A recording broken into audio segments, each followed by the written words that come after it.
శాంతి చేకూర్చాలని, మరి ఈ యుద్ధంలో మనం పైచేయి సాధించాము.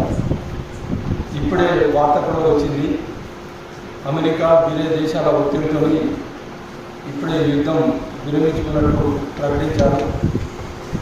ఏదైనా ఒక గాయాల దేశం చిన్న దేశంలో మనం కొట్టడం మరీ విదూరం కాబట్టి మనమందరం ఐక్యమత్యంగా ఉండి పార్టీలకు విధంగా అందరూ పనిచేసినందుకు వారందరికీ ధన్యవాదాలు తెలుపుకుంటూ ఓంకారనామంతో మనము ఈ యొక్క కార్యక్రమాన్ని ప్రారంభించుకుందాం.